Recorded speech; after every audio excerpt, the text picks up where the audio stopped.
ప్రభుత్వ హాస్టళ్లు, రెసిడెన్షియల్ పాఠశాలలు నాసిరకం భోజనాలు పెడితే కఠిన చర్యలు తీసుకుంటామని ముఖ్యమంత్రి రేవంత్ రెడ్డి హెచ్చరించారు.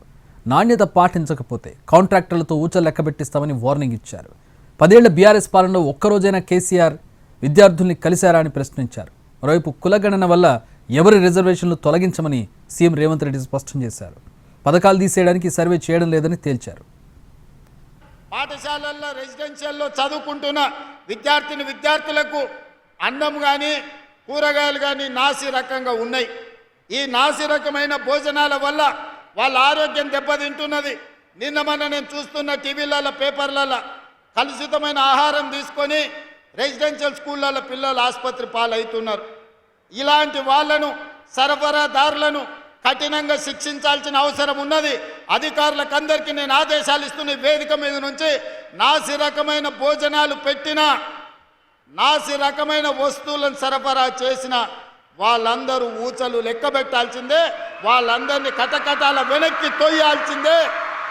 ఏ ఒక్క సంక్షేమ పథకం తొలగించడానికి కులగణన కాదు. ఆనాడు రాహుల్ గాంధీ గారు ఈ దేశానికి మాట ఇచ్చారు. భారత్ జోడో యాత్ర సందర్భంగా కులగణన చేస్తాం, కులగణన ఎక్స్రే లాంటిది అని. ఇది ఎక్స్రే కాదు, mega health checkup for society. సమాజంలో ఉన్న అన్ని అంచనాలను తీసుకొని అందరికీ సంక్షేమ పథకాలు అందించడమే ఈ ప్రభుత్వం యొక్క ఆలోచన. అందుకే కులగణనకు ఎవరైనా అడ్డొస్తే వాళ్ళను ద్రోహులుగా ప్రజలకు చెప్పండి. అలాంటి ద్రోహులకు తెలంగాణ సమాజంలో తావు ఇవ్వకండి.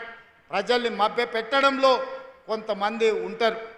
10 ఏళ్ళ అధికారంలో ఉన్నప్పుడు ఏ నిరుద్యోగ యువకులు గుర్తురాలే, ఏ అశోక్ నగర్ చౌరస్తా వైపు మళ్ళీ చూడలే, ఎవడు దిల్సుఖ్ నగర్ల కోచింగ్ సెంటర్లు ఉన్నోళ్ళ గురించి ఆలోచన చేయలే.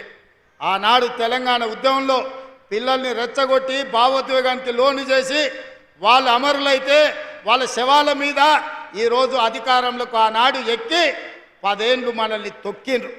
10 ఏళ్ళ తర్వాత తెలంగాణ సమాజం తేరుకొని వాళ్ళని బండకేసి కొట్టి ప్రజా ప్రభుత్వాన్ని తెచ్చుకొని ప్రజా సంక్షేమ అభివృద్ధి పథకాలు అమలు చేస్తుంటే మళ్ళీ కుట్రలకు తెర లేపుతున్నారు.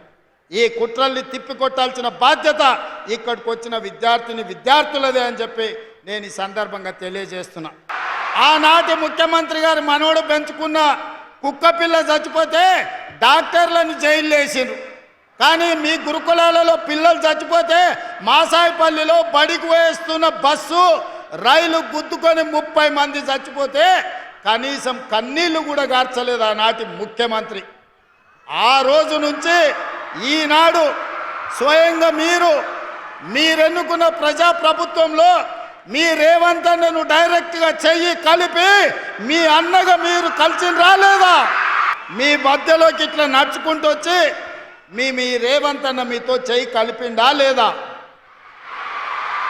ఎందుకు ఈ అవకాశం వచ్చిందంటే మీ తల్లిదండ్రులను మీరు ప్రజాప్రభుత్వం ఏర్పాటు చేయాలని ఒత్తిడి తెచ్చి ఈరోజు ఈ ప్రభుత్వాన్ని ఏర్పాటు చేసిండ్రు. కాబట్టి మేమందరం మీ దగ్గరకు వచ్చినాం.